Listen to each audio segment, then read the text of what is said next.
नमस्कार दोस्तों अजीत पवार 20 नवंबर से पहले कुछ ऐसा करने वाले हैं जिससे महायुति की टेंशन बढ़ जाएगी। खास तौर पर बीजेपी की जो मुश्किलें हैं वो बढ़ सकती हैं। 20 नवंबर से पहले वो ऐसा कुछ बड़ा क्यों करेंगे, इसके पीछे एक और खास वजह है क्योंकि 20 नवंबर को महाराष्ट्र विधानसभा चुनाव है, वोटिंग होनी है उस दिन, और उससे पहले अजीत पवार ही कोई बड़ा खेला कर देंगे। अब आप ये सोच रहे होंगे कि आखिर ये बात क्यों कह रहे हैं। ऐसा कोई बयान तो फिलहाल सामने नहीं आया है, लेकिन आप पिछले कुछ दिनों की अगर अजीत पवार की हरकतें, बयान और उनके कुछ जो प्रतिक्रियाएं हैं वो सुनेंगे तो उससे आपको साफ जाहिर हो जाएगा कि अजीत पवार आखिर 20 नवंबर के पहले क्या बड़ा करने वाले हैं।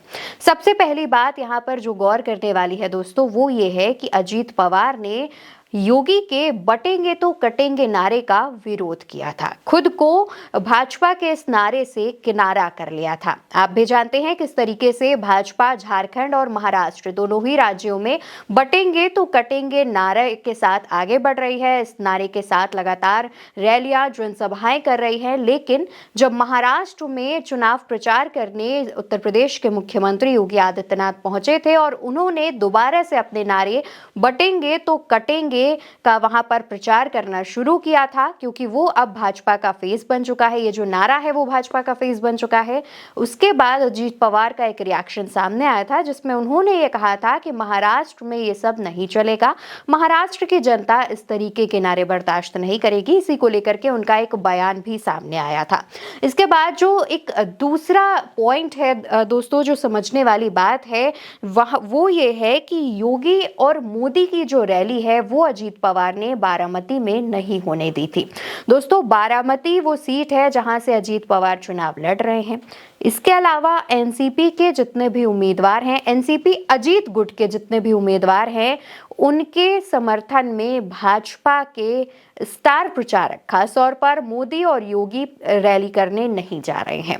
इसकी वजह भी ये साफ है कि अजीत पवार नहीं चाहते हैं कि भाजपा का कोई भी नेता उनकी सीट पर, जहां जहां उनके प्रत्याशी हैं, उन सीटों पर जाकर प्रचार प्रसार करें।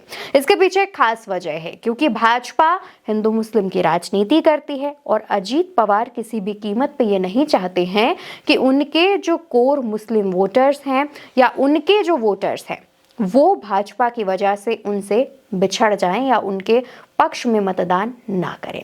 इसके अलावा तीसरा जो अजीत पवार संकेत दे रहे हैं वो ये है कि कुछ दिनों पहले अजीत पवार का एक वीडियो वायरल हुआ था जिसमें वो बता रहे हैं कि 2019 में जब सरकार गिराई जा रही थी, महाराष्ट्र की सरकार दोस्तों जब गिराई जा रही थी, तो उस मीटिंग में कौन कौन शामिल था।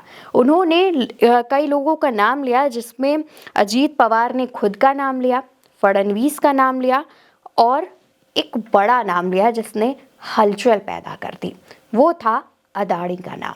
दोस्तों अगर अजीत पवार अडानी का नाम ना लेते तो शायद उनका ये बयान इतना वायरल ना होता। यहाँ पर सोचने वाली बात तो ये भी है दोस्तों कि 2019 में ये मीटिंग हुई थी, सरकार गिराने को लेकर कई लोग एक जगह इकट्ठा हुए थे। तब की बात अचानक से अजीत पवार महाराष्ट्र के विधानसभा चुनावों से पहले क्यों कर रहे हैं, वो भी तब जब चुनावों में वोटिंग में कुछ ही दिन बाकी रह गए हैं। 20 नवंबर को महाराष्ट्र में वोटिंग है और उससे पहले अचानक अजीत पवार 2019 का किस्सा लेकर के जनता के बीच पहुंच गए हैं। हालांकि ये बात उन्होंने इंटरव्यू में की थी, लेकिन उनका ये जो बयान है वो जनता के बीच पहुंच चुका है। ये खुद सोचने वाली बात है क्योंकि अडानी और बीजेपी के जो रिश्ते हैं उनसे सब वाकिफ हैं और खास तौर पर मुंबई में भी कई कम दामों में जमीनें जो हैं वो अडानी ग्रुप को बेची गई थी, जिसकी वकालत खुद मुख्यमंत्री एकनाथ शिंदे ने की थी। यानी कि मुख्यमंत्री एकनाथ शिंदे ने खुद कौड़ियों के भाव में मुंबई की जो जगहें थी वो अडानी ग्रुप को, अडानी को बेच दी थी। और अचानक से अजीत पवार का अपने बयान में अडानी का नाम लेना बहुत कुछ कह रहा है दोस्तों। इसके अलावा एक और चीज है जहां पर आप समझ सकते हैं कि किस तरीके से महायुति में रहते हुए भी अजीत पवार भाजपा के साथ नहीं है, भाजपा की मुश्किलें बढ़ा रहे हैं। इसमें सबसे बड़ा पॉइंट ये है नवाब मलिक। नवाब मलिक को अजीत पवार ने अपना उम्मीदवार बनाया है। नवाब मलिक एनसीपी अजीत पवार से उम्मीदवार बनाए गए हैं। ना सिर्फ नवाब मलिक बल्कि उनकी बेटी सना मलिक को भी अजीत पवार ने टिकट दी है। नवाब मलिक मानखुर्द शिवाजी नगर सीट से उम्मीदवार हैं, तो वहीं उनकी बेटी सना अणुशक्ति नगर सीट से उम्मीदवार है। दोस्तों, नवाब मलिक वही हैं जिनका बीजेपी लगातार विरोध करती रही है, क्योंकि नवाब मलिक का जो नाम है, उनके जो रिश्ते हैं वो गैंगस्टर दाऊद इब्राहिम के साथ जोड़े गए हैं, जिसके बाद बीजेपी इस पक्ष में नहीं थी कि नवाब मलिक को टिकट दिया जाए या फिर उनकी बेटी को टिकट दिया जाए। उसके बावजूद अजीत पवार ने बीजेपी की एक नहीं सुनी, नवाब मलिक को टिकट दिया और उनकी बेटी को भी टिकट दिया। यानी कि एनसीपी अजीत गुट से नवाब मलिक और उनकी बेटी सना मलिक चुनाव लड़ रहे हैं। और इसी वजह से जब बीजेपी ने कहा कि वो नवाब मलिक के समर्थन में प्रचार करने नहीं आएंगे, बीजेपी के स्टार प्रचारक नहीं जाएंगे, खास तौर पर प्रधानमंत्री नरेंद्र मोदी नहीं जाएंगे, तब अजीत ने यह तय कर लिया कि अब भाजपा का कोई भी स्टार प्रचारक उनके यानी कि अजीत पवार गुट के किसी भी प्रत्याशी के समर्थन में प्रचार करने नहीं आएगा। दोस्तों, ये जो कारण है वो ये दिखाते हैं कि किस तरीके से अजीत पवार भाजपा की टेंशन बने हुए हैं, भाजपा के गले का फांस बने हुए हैं। अब भाजपा कुछ कर भी नहीं सकती है। अजीत पवार ने 2019 को लेकर के जो बयान दिया कि 2019 में जब सरकार गिराने की बात चल रही थी, तो उस मीटिंग में अडानी मौजूद थे।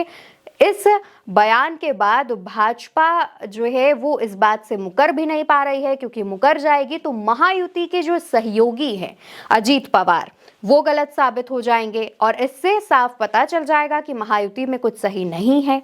और वो इस बात को मान भी नहीं रही है, क्योंकि अगर वो मान लेगी तो विपक्ष उन पर हावी हो जाएगा। यानी कि अब भाजपा की जो सिचुएशन है वो आगे कुआं पीछे खाई जैसी है। वो अजीत पवार को गलत भी नहीं कह पा रही है और वो इस बयान को मान भी नहीं पा रही है। हालांकि इस बयान से बचने की पूरी कोशिश कर रही है, लेकिन आखिर कब तक बचेगी? ये जितनी चीजें हमने आपको अभी बताई, इन्हीं चीजों से आप ये बात समझ सकते हैं कि अजीत पवार कितना बड़ा खेला करने की सोच रहे हैं, रणनीति बना रहे हैं। और फिलहाल 20 नवंबर को जो इलेक्शन होने हैं, वोटिंग होनी है, उसका रिजल्ट 23 नवंबर को सामने आ जाएगा। लेकिन उससे पहले अजीत पवार के महाराष्ट्र के अंदर जो इतनी रणनीतियां चल रही हैं, उससे एक बात तो साफ है कि अजीत पवार बिल्कुल नहीं चाहते हैं कि उनका जो कोर वोटर है वो उनसे बिछड़ जाए। यानी कि उन्हें कोई फर्क नहीं पड़ता कि महायुति के जो सहयोगी गठबंधन है उनसे और उनके वोटर्स से, उन्हें सिर्फ अपनी पार्टी और अपने वोटर्स से मतलब है। और एक और बात आपको बताते चले कि फडणवीस ने भी एक बार ये चीज कही थी कि अजीत पवार का जो वोट है वो हमको ट्रांसफर नहीं हुआ। यानी कि भाजपा की तरफ से ये कहा गया था कि अजीत पवार का जो वोट है वो महायुति को यानी कि जो भाजपा को ट्रांसफर नहीं हुआ था।